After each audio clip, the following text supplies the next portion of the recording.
Hey, we are back. Today we're talking about My Personal Weatherman. When I tell you this series is a 10 out of 10 solid banger. One of the best shows of the year. It was so good. The two times that they made us wait 2 weeks for an episode, when I tell you I was ready to book a flight. I need a season 2. The only thing that I did not like about the show was it was too short. 8 episodes was not enough. We needed 10. Y'all could have did 12. I needed more of Yo and Sagasaki it being happy. I needed more of what they were giving in episode 8 for like 4 more episodes. We spent 7 episodes just full of miscommunication. Yes, it was good, but I needed more once they got on the same page. Let me not even say the same page, because for 7 episodes, girl, they weren't even reading the same book. So in the 8th episode, they finally opened the same book and turned to the same page. And it was giving, and I just needed like a little bit more. Like 8 20-minute episodes is not enough. If y'all was gonna do 8, like Japan, can y'all please make these shows longer? Can we get a full 30 minutes? A 45 will be real cute. I have another video where I talk about like the first 3 episodes.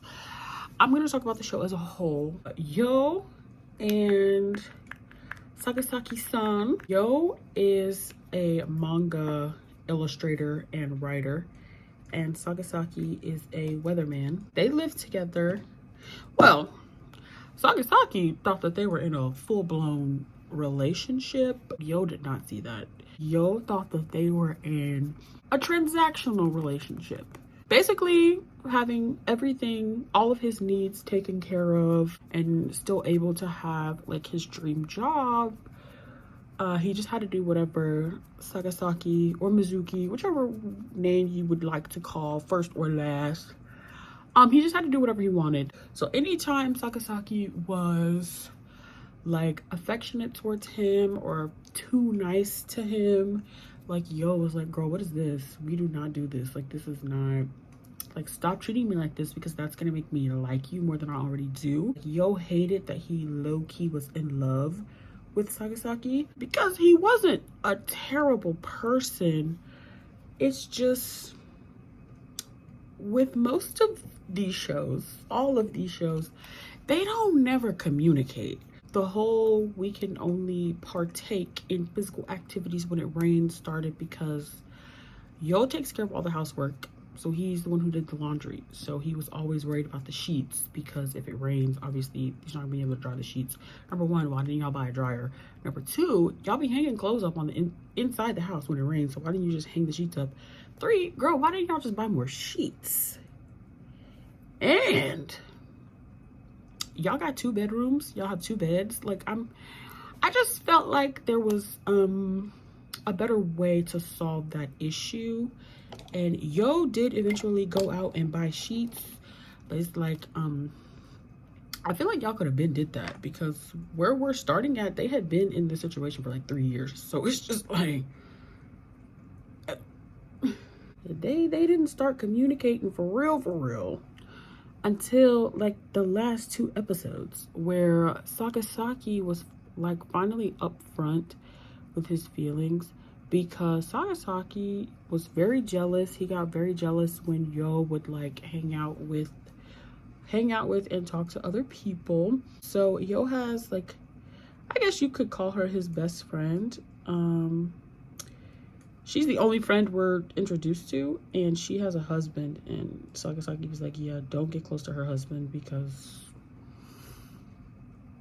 and it's funny because Yo's best friend had a crush on Sagasaki, and it was actually hilarious when she found out that that was Yo's boyfriend.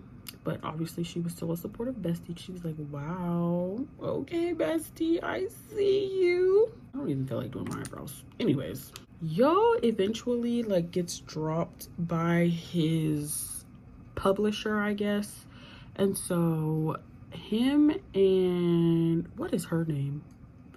I forgot his best friend's name, but they decide to make a manga based off of Yo's relationship with Sagasaki. And obviously the manga that they write is literally the manga that the show is based off of. And I thought that was cute. I like when these shows like find a creative way to insert like the actual manga that or whatever the story is that the show is based off of. I like when they do that. And that was a very creative way to shout out the original work. Sagasaki did try to tell Yo a couple of times how he really felt about him, and Yo just he wasn't getting it. He just didn't think that he liked him. And I think it stems from they went to college together. Sagasaki was very popular. He had a bunch of friends, and Yo was like the loner, and he would draw Sagasaki in his little sketchbook. And so that's how they came to know each other.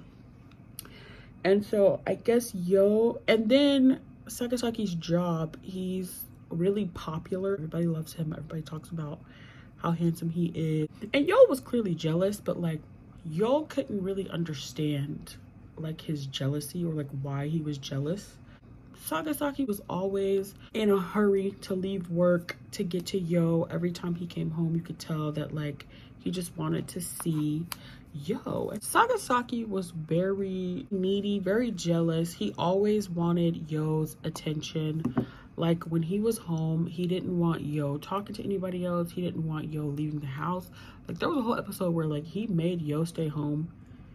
And I don't even think they even talked to each other. He just wanted Yo to be at home with him. I guess he was kind of like waiting for Yo to want to act more like coupley, but also like you're not sending the correct signals, sir. You're giving just do whatever I say, which I get. That was y'all's whole thing.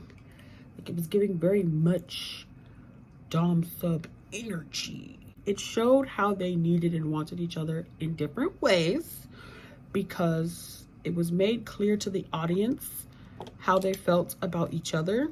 It just took them 7 episodes to say how they felt to each other. You gotta really like somebody or be in love with somebody to eat their food with a straight face and they can't cook, because Yo could not cook. And I haven't read the manga, so I don't know if like it was a running joke about like the curry situation, because it was very clear that Sagasaki always wanted pork curry and Yo always made the exact opposite. This man made seafood curry, chicken curry. Did he ever make a pork curry? But I did really want to see like more of them in their happily ever after era. But I've seen some clips of them like on Instagram lives and stuff saying how they would be down for a season 2. And I really hope that we get that, because this show deserves a season 2. Also, in real life, Yo is in a J-pop group. I'm noticing a lot of people who are in like the Japanese BLs, a lot of them are in J-pop groups. Japan really did their big one with this. And the chemistry, oh my gosh. But the actual plot is really good too. Like they did a lot with a little, because there's not that many characters introduced and there aren't that many like settings. Most of the time they're at home. They go to the best friend's house and a cafe a couple of times. And then there's the one episode where they go on the date. That episode eats. And I mean, honestly, every episode eats. And the cliffhangers they will leave you on every week. Oh my gosh. This show was written so well. It was acted so well. It was produced so well. It was shot so well. Everything was a 10 out of 10. Something that I really like and notice about a lot of Japanese BLs, at least the ones that I've seen, they're pretty straightforward with the plot. The plot is not too complicated. It's easy to follow. You're not trying to jump through hoops to figure out what the hell is going on. Is that all I had to say about My Personal Weatherman? I don't know. The show was immaculate. Let me know your thoughts and opinions and theories and anything else you feel like I should have talked about that I might have missed in the comments, because I love chatting it up with you guys. And I'll see you in the next video. Bye.